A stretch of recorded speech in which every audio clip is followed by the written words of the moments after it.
Welcome to the Box Score Sports Podcast.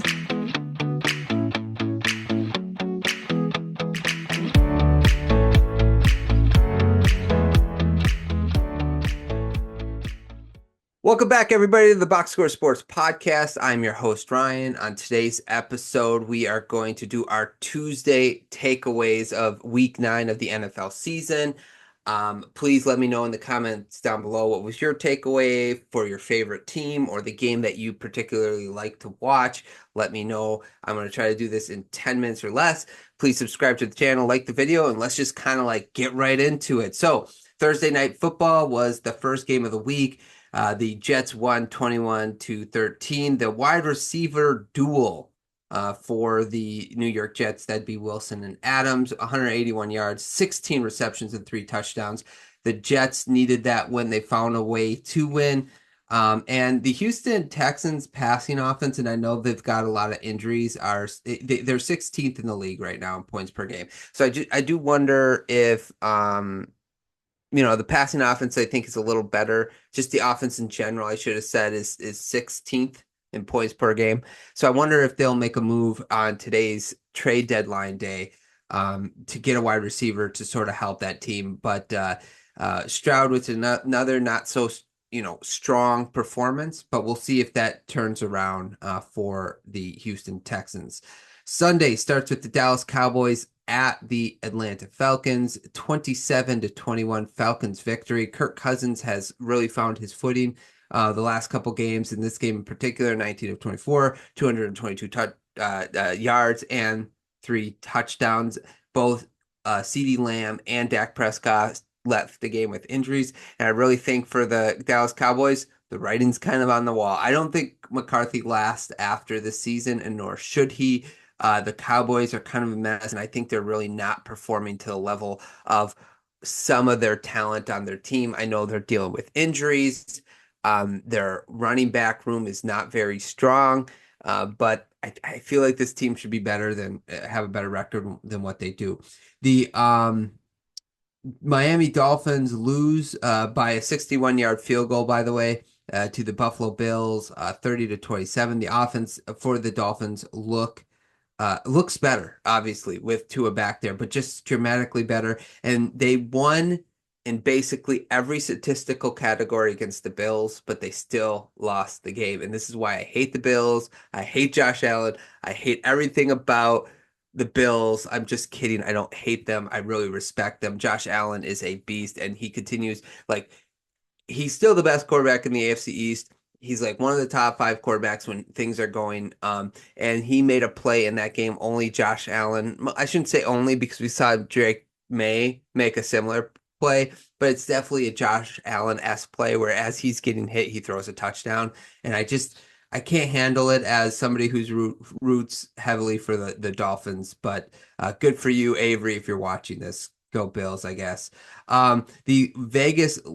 The dumpster fire Las Vegas Raiders, 41-24, loses to the Cincinnati Bengals and then just fires everybody. Their QB coach, their online coach, I think got fired as well. Here's the problem I have with that is just the QB options for the Raiders were not great coming into the season.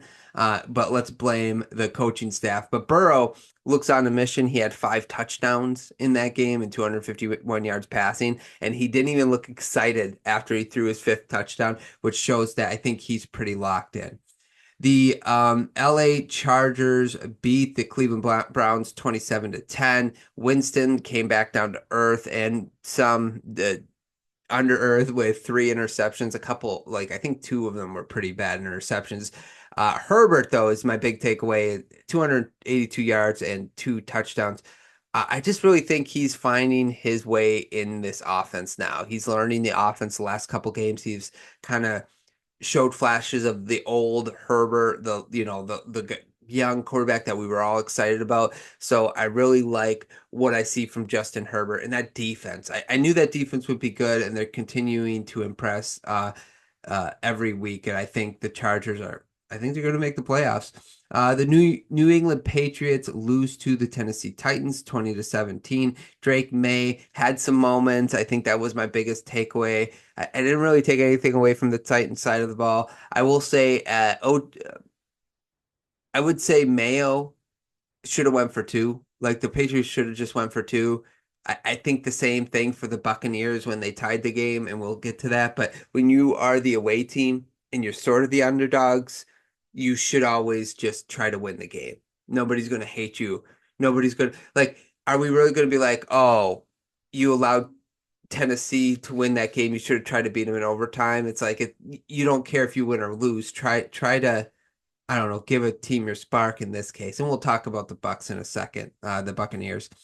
The Baltimore Ravens at the Denver Broncos. They lost. The Broncos lost 41-10. I think this just shows Lamar Jackson, Derrick Henry, Zay Flowers. Baltimore is in a class of their a different class than the Denver Broncos. The Broncos are a pretty average team, but they look good. They're getting better. But that's good that they're average. They weren't, they were kind of average last year, but now they have a rookie quarterback and they're a little above average, I think. And but they're just not in the same league as the Baltimore Ravens. I'm sorry, and they got wrecked. The Washington Commanders Cinderella story kind of continues, 27-22 against the Giants. Daniels continues to impress. He had a 96 QBR, 209 yards, and 2 touchdowns. Um, I don't know what to say about him. It is so cool to see a young quarterback thrive in that way, especially with so many young quarterbacks struggling. It's good to see Daniels do that. On the other side, Daniel Jones. I was really impressed with the way he kind of tried to put the team on his back to win that game. There was that one play where he broke like 2 tackles to get in the end zone. I'm just like, man, that guy just wants it. He had 2 passing touchdowns and 1 rushing touchdown. So he did his best to get the Giants that victory. It just fell short. The Carolina Panthers beat the New Orleans Saints 23-22. Bryce Young, it was kind of nice to see him in victory formation and smiling. I don't ever root for failures. I know some people do, and maybe Bryce Young, this is just like going to be the exception and not the rule with his career. But it was nice to see him win the game, and Kamara hit the fountain of youth. I don't know where he just what 215 total yards the other day on Sunday, and it's just like ridiculous. Now Dennis Allen has been fired since. They should have got rid of him in the offseason. I don't understand some of these coaches firings when it's like we as the fans of the NFL like realize like this guy should have been gone in the offseason, and like the owner and the front office will wait till in the middle of the season. It just doesn't make a lot of sense to me. The Philadelphia Eagles beat the Jacksonville Jaguars 28-23. Coaching is still weird on both sides. I don't understand some of the fourth down plays or the 2-point conversions that the Eagles were trying to do. I don't understand some of the coaching decision, but it's okay. You're not going to be outdone because the Jacksonville Jaguars just their coaching is very perplexing as well. Trevor Lawrence, man, I want to root for him. I hope he figures it out. It may be a different coaching staff, but he has not looked that great this year, and I don't entirely blame him because of the coaching, some of the play calling, but he's got to look better. Saquon Barkley did I'm sure everybody has seen it, but where he jumped backwards, he hurdled backwards over a defender. I never seen anything like that before. That was kind of cool. Right now, Eagles second or third best team in the NFC. They're looking like they're figuring things out. Maybe I don't know. The coach is still iffy to me. The Arizona Cardinals, speaking of figuring things out, beat the Chicago Bears 29-9, and the Cardinals. I don't know. They're still a confusing team to me, but they definitely can make the playoffs. They can definitely win that division. They're 5-4, and this was kind of their most complete game against a team in the Bears, who I think they were, the Bears kind of needed this game after the collapse they had last week against the Commanders. And I do wonder sometimes in seasons, NFL seasons, a team will have a moment or a play that kind of defines their season. I'll give you an example. Detroit Lions, when Calvin Johnson had the catch and it became this huge thing. The Bears were part of that. And it kind of defined the rest of their season. And I don't think they ever really overcame that. And I wonder if that's what it's going to happen with this Hail Mary.